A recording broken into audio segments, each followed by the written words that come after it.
qu'il faut bien comprendre, et c'est là tout l'enjeu du rapport, c'est bien de démontrer que les violences sexuelles qui ont été commises ne relèvent pas d'actes isolés. Nous parlons de violences sexuelles systématisées qui ont été intégrées dans la planification du 7 octobre. Et donc, à compter du moment où ces viols ont été commis en exécution de ce plan concerté, cela relève d'un crime contre l'humanité.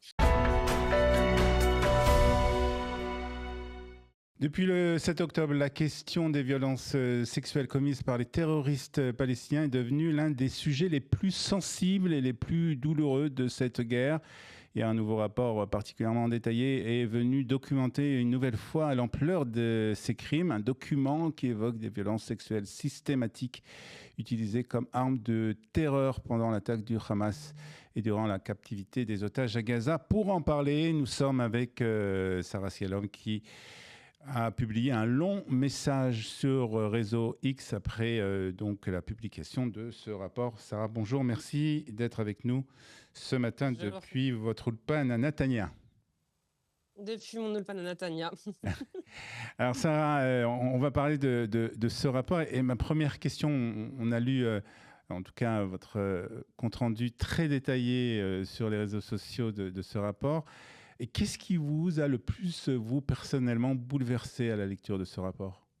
Ce qui m'a le plus marqué, c'est l'ampleur des violences sexuelles. Parce que ce qu'il faut bien comprendre, et c'est là tout l'enjeu du rapport, c'est bien de démontrer que les violences sexuelles qui ont été commises ne relèvent pas d'actes isolés. Ce qui est mis en exergue, et c'est extrêmement important, c'est qu'il s'agissait véritablement d'une stratégie de guerre. Nous n'avons pas des actes qui ont été commis dans un élan de colère ou en étant hors de contrôle d'un terroriste. Non, nous parlons de violences sexuelles systématisées qui ont été intégrées dans la planification du 7 octobre. Et c'est ça qui est très important de comprendre. Et pourquoi justement le fait qu'on parle de ces violences sexuelles systématiques et utilisées comme arme de guerre, pourquoi cette notion est-elle importante au point de vue juridique? Parce que cela va nécessairement impliquer d'autres types de qualifications. Ce qu'il faut comprendre, c'est que en droit international pénal, un crime contre l'humanité se définit comme une attaque lancée contre des civils avec des exactions qui sont commises en connaissance de ce plan concerté. Et donc finalement, lorsqu'on comprend que les viols ont été planifiés, méthodiquement organisés, Voilà. et donc à compter du moment où ces viols ont été commis en exécution de ce plan concerté, cela relève d'un crime contre l'humanité. Outre les qualifications plus classiques de crimes de guerre, et ce que ce rapport soulève également, c'est qu'il y a la possibilité d'envisager la qualification de génocide par le biais de l'emploi de ces violences sexuelles. Est-ce que, à la lecture de ce rapport, il y a eu d'autres rapports qui ont été publiés ces dernières années, depuis en tout cas le 7 octobre, de trois ou quatre rapports en tout cas très importants qui ont été publiés. Est-ce qu'il y a des nouveaux éléments, à part le fait que c'était d'une façon systématique, est-ce qu'il y a de nouveaux éléments, de nouvelles choses que vous avez appris par rapport à ça? Il y a effectivement de nouveaux éléments qui ont été mis en exergue. Alors, vous avez raison de le souligner. Le caractère systématique des violences sexuelles, ce n'est pas quelque chose de nouveau. C'est même quelque chose qui a été reconnu par la Cour pénale internationale elle-même, puisque dans le mandat d'arrêt qui était initialement lancé contre Mohamed Deif, il était retenu le crime de guerre et le crime contre l'humanité réalisé par le biais de crimes sexuels. Donc, c'est-à-dire, il y avait eu la reconnaissance d'un plan concerté avec une systématisation des violences sexuelles qui était imputable directement au haut de la chaîne de commandement. Mais finalement, moi, ce qui m'a le plus marqué, et c'est quelque chose qui me semble être nouveau, c'est alors l'ampleur des violences sexuelles commises contre les otages durant leur captivité, parce que c'était encore un sujet un peu délicat, bien qu'on avait commencé à en parler, mais c'est aussi, par exemple, la réalisation de violences sexuelles commises d'une victime sur une autre. Ça, c'est quelque chose d'assez nouveau. Ouais. Et en tout cas, une partie de l'opinion internationale, et on a vu ça aussi beaucoup à l'ONU, a mis du temps et jusqu'à aujourd'hui a du mal à reconnaître ces crimes. Comment vous expliquez ce silence ou ces hésitations? Il y a un paradoxe, c'est qu'au niveau des Nations Unies, en tant qu'institution, la réalité de ces violences sexuelles, elles ont été reconnues puisqu'il y a un rapport qui avait été publié en 2024 qui reconnaissait l'ampleur des violences sexuelles commises le 7 octobre, mais également durant la captivité des otages. Mais nous avons eu des rapporteurs onusiens, en premier lieu Francesca Albanese, bien évidemment, mais Ouais. aussi le rapporteur Al-Salem, qui est pourtant une rapporteuse spéciale sur la protection des femmes et des filles, ce qui est d'autant plus dérangeant. Vous avez deux rapporteuses spéciales de premier plan qui ont nié les viols du 7 octobre, mais qui l'ont nié frontalement. Et donc finalement, il y a ce paradoxe-là. Vous avez une reconnaissance onusienne des viols du 7 octobre et ceux qui ont suivi, mais pour autant, vous avez des rapporteurs onusiens qui décident d'être dans une position complètement négationniste.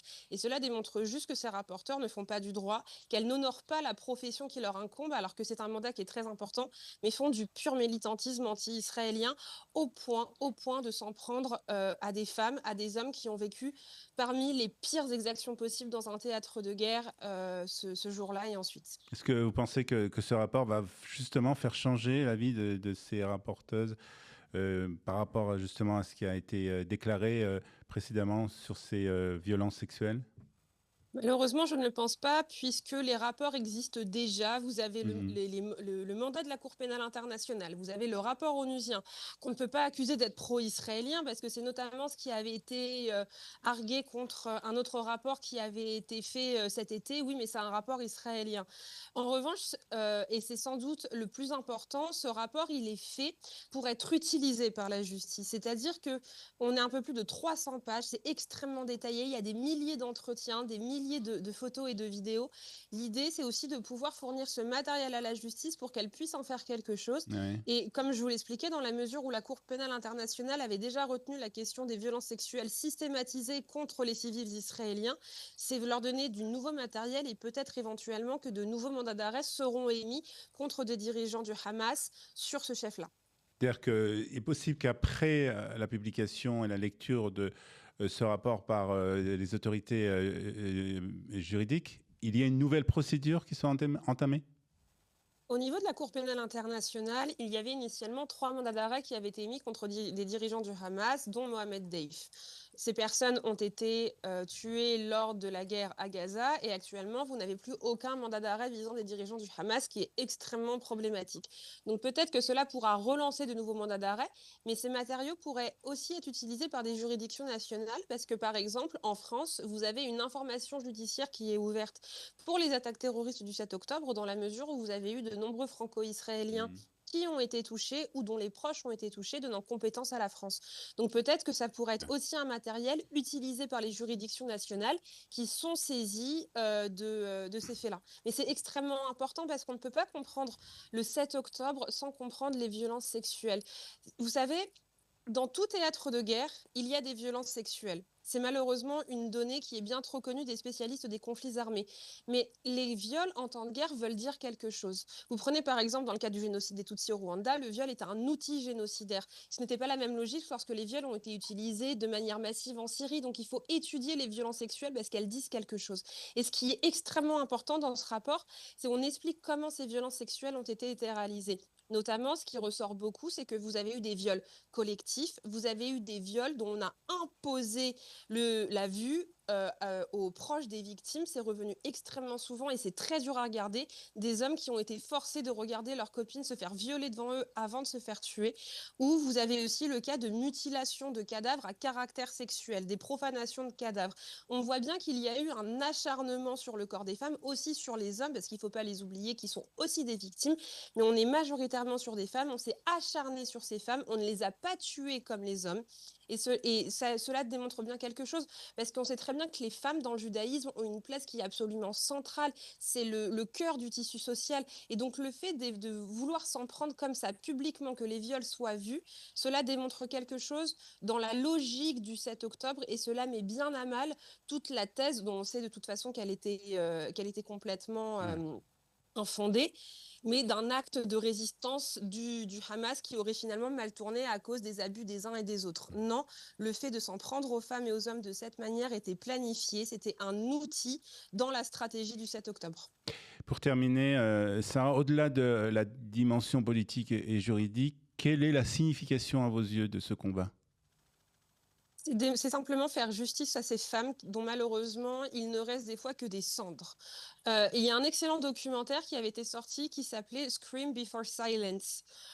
Et finalement, ces femmes ont été réduites au silence en étant tuées après avoir vécu des horreurs qu'il est très difficile de nommer. Je vais vous dire quelque chose. J'ai beau être une avocate spécialisée de ce genre de dossier.